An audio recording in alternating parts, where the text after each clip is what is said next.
ഞാനാടോ ചന്ദ്രശേഖരൻ. ആ. അതിന് മുന്നിൽ വന്ന് ഓൺ ചെയ്താലും അല്ലെങ്കിലും ഈ അവസരം താനൊന്ന് മുതലാക്കണം. താനെന്താ ഉദ്ദേശിക്കുന്നത്? അവനെ കണ്ടെത്താനായി ഒരു റെയ്ഡ് ഒന്ന് പ്ലാൻ ചെയ്യുക. ജില്ലാ ജഡ്ജിന്റെ വീട്ടിലോ? എന്ത് നടത്തിയാല് ചീഫ് ജസ്റ്റിസിന്റെ അനുമതി വേണമെന്നല്ലേ ഉള്ളൂ. താൻ എസ് പിയെ വിളിച്ചു പറ. എന്നിട്ട് ആ വാസവനെ ഒന്ന് വിളിച്ചേക്ക്. റെയ്ഡിനുള്ള അനുമതി അയാൾ ഉണ്ടാക്കി തരും. ഞാൻ നോക്കട്ടെ. നോക്കിയാ പോരാ, നടത്തണം. അച്ഛൻ എന്താ ഈ പറയുന്നത്? അവൻ ധൈര്യത്തോടെ അവിടെ വന്നിരിക്കുന്ന അച്ഛന് തോന്നുന്നുണ്ടോ? അവൻ അവിടെ ഉണ്ടായിട്ടല്ലടാ. അതിന്റെ പേരിൽ നിന്റെ അച്ഛനൊന്ന് നാണം കെടുന്നത് നമുക്ക് നല്ലത്. നിന്റെ പെങ്ങളുടെ കാര്യത്തിൽ ഇപ്പോഴും എനിക്ക് നല്ല ഉറപ്പ് പോരാ. നാളെ അവിടെ ചിലപ്പോൾ വിക്രമൻ അനുകൂലമായി കളമാറ്റി ചവിട്ടിയെന്ന് വരാം. പക്ഷെ അവൻ കാരണം നിന്റെ അച്ഛന് വീണ്ടും വീണ്ടും നാണക്കേട് ഉണ്ടാവുമെന്ന് തോന്നിയാൽ ആള് നിന്റെ കൂടെ അവനെതിരായിട്ട് നിൽക്കും. അത് നമുക്ക് നല്ലതാ. അച്ഛനെ കാണാനാണോ? അതെ. വരും. സർ. എന്താടോ വല്ല പ്രതിയും? അല്ല സർ, പിന്നെന്താ ഇവിടേക്ക് ഒരു സംഘം ഉണ്ടല്ലോ? അത് ഒരു വാറണ്ട് ഉണ്ട് സർ. വാറണ്ടോ? എന്ത് വാറണ്ട്? സെർച്ച് വാറണ്ട് ആണ് സർ. Search warranto? ഇവിടെയോ? ഹൈക്കോടതി ചീഫ് ജസ്റ്റിസിന്റെ അനുമതി ഉണ്ട് സർ. നോക്കാം സർ. എന്ത്? പോലീസ് സെർച്ച് ചെയ്യുന്ന ഒരു ക്രിമിനലിനെ ഞാൻ ഇവിടെ ഒളിപ്പിച്ചുവെന്നാണോ ആരോപണം? സർ, അത് പിന്നെ അവന്റെ ഫോൺ കുറെ ദിവസം ഓഫ് ആയിരുന്നു. ഓഫ് ആവുന്നതിന് മുന്നേ അവൻ അവസാനമായി വിളിച്ചത് സാറിന്റെ മകളുടെ ഫോണിലേക്കാണ്. അതിനുശേഷം ആ ഫോൺ ഓൺ ആയത് ഇന്നലെയാണ്. ഈ വീടിന്റെ ടവർ ലൊക്കേഷൻ. അതിന് അവൻ ഈ വീട്ടിലുണ്ടെന്നാണോ അർത്ഥം? ആരുടെ കാര്യം ശങ്കരേട്ടാ? വിക്രം അവൻ ഈ വീട്ടിലുണ്ടോ എന്ന് സംശയമുണ്ട്. സർ, ഞങ്ങൾ ആരോപിക്കുന്നത് ഒരു നിസ്സാര കാര്യമല്ലെന്നറിയാം. പക്ഷേ സെർച്ച് ചെയ്യണമെന്ന് പ്രഷറുണ്ട്. വിക്രം മിസ്സായ ദിവസം അവസാനമായി അവൻ വിളിച്ചത് താങ്കളുടെ മകളെയാണ്. അതിനുശേഷം ഫോൺ ഓണായി. അപ്പൊ തന്നെ ഓഫ് ആവുകയും ചെയ്തു. അതിനർത്ഥം ആരോ ഓഫ് ചെയ്യാൻ നിർബന്ധിച്ചൊന്നല്ലേ? വിക്രം ഒളിച്ചു താമസിക്കുന്നത് പോലീസ് അറിയരുത് എന്നുണ്ടായിരിക്കില്ലേ ആ ഫോൺ അപ്പൊ തന്നെ ഓഫാക്കിയത്? ഈ ടവർ ലൊക്കേഷന് കീഴിലെ എല്ലാ സ്ഥലവും ഞങ്ങൾ അന്വേഷിച്ചു. ഇനി ഇവിടെ മാത്രമേ ബാക്കിയുള്ളൂ. നിന്നോട് അവൻ സംസാരിച്ചു വന്നത് ശരിയാണോ? ഇന്നലെ വിളിച്ചിട്ടില്ല. ഇന്നലെയല്ല, അവൻ ഉള്ളിൽ പോയാന്ന്. എന്നാണെന്ന് ഓർമ്മയില്ല. 3-4 ദിവസത്തിനുള്ളിൽ ഒരു ദിവസം രാത്രിയിൽ വിളിച്ചു. കുറച്ച് പണം അയക്കുമെന്ന് ചോദിച്ചു. ഞാൻ എന്റെ കയ്യിലില്ലാന്ന് പറഞ്ഞു. പിന്നെ വിളിച്ചിട്ടില്ല. ഇത്രയേ ഉള്ളൂ കാര്യം. ഇതിനാണോ നിങ്ങൾ അനുമതി വാങ്ങി പടയുമായി ഇറങ്ങി തിരിച്ചത്? പറഞ്ഞില്ലേ സർ, ഇന്നലെ ഓണായി. പെട്ടെന്ന് ഓഫായ രീതി വെച്ച് നോക്കുമ്പോ ലൊക്കേഷൻ കണ്ടുപിടിച്ചാലോ എന്ന് പേടിച്ചിട്ടില്ല. അവൻ രാത്രി ഈ പരിസരത്ത് എവിടെയെങ്കിലും വന്നപ്പോ ഓൺ ചെയ്താണെങ്കിലും? സർ, ഇത് മുകളിൽ നിന്നുള്ള ഉത്തരവാണ്. വിക്രം സാറിന്റെ മകളുടെ ഭർത്താവായതുകൊണ്ട് ഇവിടെ തന്നെ ഒളിച്ചിരിക്കാൻ ചാൻസ് ഉണ്ടെന്ന് ഹൈക്കോടതിയെ ബോധ്യപ്പെടുത്തിയപ്പോ കിട്ടിയ അനുമതിയാണ്. ഇതിന് സർ സഹകരിക്കണം. തീർച്ചയായും. നിയമം ആദ്യം അനുസരിക്കേണ്ടത് ഞാനല്ലേ? ഗോ ഹെഡ്, റൈഡ് നടക്കട്ടെ. ഷുവർ സർ, എല്ലായിടത്തും പരിശോധിക്കാം. ശരി സാർ. രണ്ടുപേരും മുകളിലും നിങ്ങൾ ഇവിടെ താഴെ. വേദ, നീ എങ്ങോട്ടാ? മുകളിലേക്ക്. സെർച്ച് നടക്കുമ്പോ വീട്ടുകാരെങ്ങോട്ടും പോകാൻ പാടില്ല. അതാണ് നിയമം. ഇരുന്ന സ്ഥലത്ത് തന്നെ ഇരിക്കണം. സാർ, ഒരു മുറി ലോക്കാണ്. സാർ, ഒരു മുറി ലോക്കാണ്. ആ മുറിയുടെ താക്കോൽ എന്റെ കയ്യിലാണ്. അതാ ഞാൻ മുകളിലേക്ക് പോകാൻ തുടങ്ങിയത്. പിന്നെ എനിക്കെന്റെ ഫോൺ എടുക്കണമായിരുന്നു. ആ, ചെന്ന് മുറി തുറന്നു കൊടുക്ക്. ഇതാരുടെ? ഇത് എന്റെ ഇതാണുങ്ങളുടെ ഇതുപോലെ ഉണ്ടല്ലോ. നിങ്ങൾ സംസാരിക്കുന്നതിന്റെ ഇന്ന മീനിങ് എന്താണെന്ന് അറിയോ? ഒരു സ്ത്രീയോട് ഇങ്ങനെ മോശമായി ചോദിച്ചാൽ ഉണ്ടാകുന്ന പ്രശ്നം എന്താണെന്ന് അറിയാമോ? അയ്യോ മാഡം, ഞാൻ മോശടി വെച്ചല്ല. കണ്ടപ്പോ തോന്നിയ സംശയം, അത്രേ ഉള്ളൂ. ഇത്തരം ടീഷർട്ടുകൾ പെണ്ണുങ്ങൾക്ക് ഇടാൻ പാടില്ല എന്നൊന്നുമില്ല. Sorry madam. ആ വാതിൽ ടെറസിലേക്കാണോ? അതെ. എന്താണ് കാണിക്കുന്നത്? അയ്യോ മാഡം, അറിയാതെ. എന്തറിയാതെ? അറിയാതെയാണോ ബാത്റൂമിലേക്ക് കയറുന്നത്? Sorry madam. എന്നതാ നോക്ക്. അയ്യോ മാഡം, അറിയാതെ പറ്റിയതാ. സോറി. അയ്യോ സോറി മാഡം. അയ്യോ മാഡം. എന്താ പറ്റിയത്? എന്താ പറ്റിയത്? എന്റെ മിസ്റ്റേക്കാണ് സാർ. മാഡത്തിന്റെ കൈ നോക്കാതെ ഞാൻ ഡോർ അടച്ചത്. നോക്കിയൊക്കെ പരിശോധിച്ചോട്ടോ. Sorry sir. കഴിഞ്ഞാണോ? ഇനി ഇത് അവസാനിപ്പിക്കാമല്ലോ. Sorry sir. സർ വേണം. ആശുപത്രി പോണ മോളെ. ചേച്ചി ദാ ഇത് വെക്ക്. ആശുപത്രി പോണ മോളെ. അതിനുള്ളതൊന്നുമില്ല. മരുന്ന് വെച്ച് ബാൻഡേജ് വിടാം. വാ. വേണ്ട, മുറിയിൽ മരുന്നുണ്ട്, ഞാൻ ചെയ്തോളാം. അങ്ങനെ നമ്മുടെ വീട്ടിലും റെയ്ഡായി അല്ലേ പറ്റും?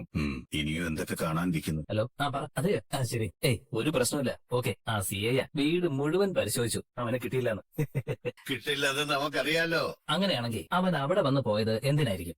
അവൻ അവിടെ വന്നു, വേദയെ വിളിക്കാൻ ഫോൺ ഓൺ ചെയ്തു. അബദ്ധമാകുമെന്ന് വിചാരിച്ച് ഫോൺ ഓഫ്. നേരിൽ വന്ന് വേദയെ കണ്ട് തിരിച്ചുപോയി. വീട്ടിൽ വന്നിട്ടോ?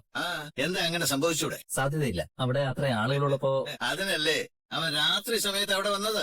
എല്ലാവരും ഉറങ്ങിയ നേരത്ത് അവൻ വേദയെ കണ്ട് തിരിച്ചു പോയിരിക്കണം. അങ്ങനെയാണെങ്കിൽ അവര് തമ്മിൽ ഇപ്പോഴും കമ്മ്യൂണിക്കേഷൻ ഉണ്ടെന്നല്ലേ? അതെ. അവളുടെ പുറത്തേക്കുള്ള പോക്കുവരവുകൾ ഇനി മുതൽ നീ കൃത്യമായും വാച്ച് ചെയ്തിരിക്കണം.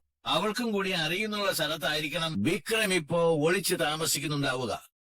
അങ്ങനെയാണെങ്കിൽ അവൻ ഇനി വൈകാതെ നമ്മുടെ കയ്യിലാകപ്പെടും. പെടണമല്ലോ. നോക്കട്ടെ, ഇതാ പറഞ്ഞത് ഞാൻ ഇവിടെ നിന്നാ ശരിയാവില്ലെന്ന്. അതിനിപ്പോ എന്താ ഉണ്ടായത്? ഒന്നും ഉണ്ടായില്ലേ? കൈ കാണിച്ചു വെച്ചിരിക്കുന്ന കണ്ടില്ലേ? വെടിയുണ്ടെ ഒന്നും തുളച്ചു കയറിയതല്ലോ. ഒരു വാതിലിന്റെ ഇടയിൽ കൈ പെട്ടതല്ലേ? പെട്ടതല്ലോ, നീ മനഃപൂർവ്വം കൊണ്ടുവച്ചതല്ലേ?